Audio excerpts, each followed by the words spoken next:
All right, Micah, thanks. Arkansas Governor Asa Hutchinson sending out a statement that was critical of the work done by the January 6th committee Cheney vice-chaired, calling the congressional investigation partisan and, quote, "As a former federal prosecutor, I disagree with the referral. This action isn't helpful to the DOJ in its review. The record is clear that former President Trump is responsible for what happened on January 6th, but accountability is most likely to come from the American people."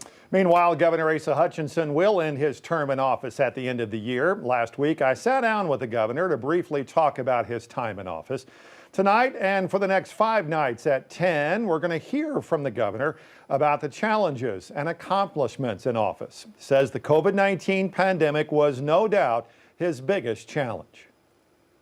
How do you think the state has fared since day one to today as far as getting through this crisis? Well, I think we fared very well, better than many states, because we didn't shut down the economy. I didn't shelter in place. I didn't yield to the pressure that was coming. And I said, these are jobs. These are what people depend upon. And so we, by and large, kept our economy open, and that helped us to recover very quickly. We also kept our schools open. You know, everybody went virtual that first year, but in the second year, we said, we got to get them open. And we resisted again that national trend.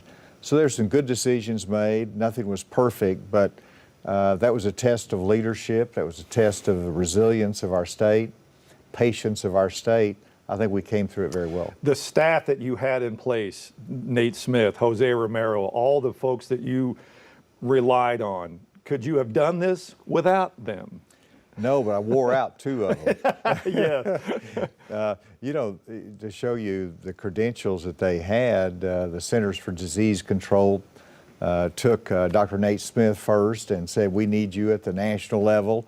And then Dr. Jose Romero was recruited by them as well. But no, it was really a team effort, and it's important, and we had that balance that, you know, we had recommendations from our public health community that was very important, in our medical community.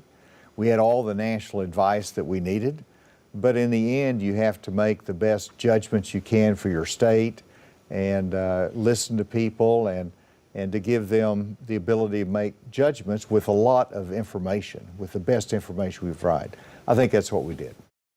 Tomorrow night, we're going to hear from the governor about historic income tax cuts approved by the legislature and what it has meant to the state. Now, if you'd like to see the entire interview, you can find it on 5 Plus. It's on Roku and Apple Fire Stick right after this newscast.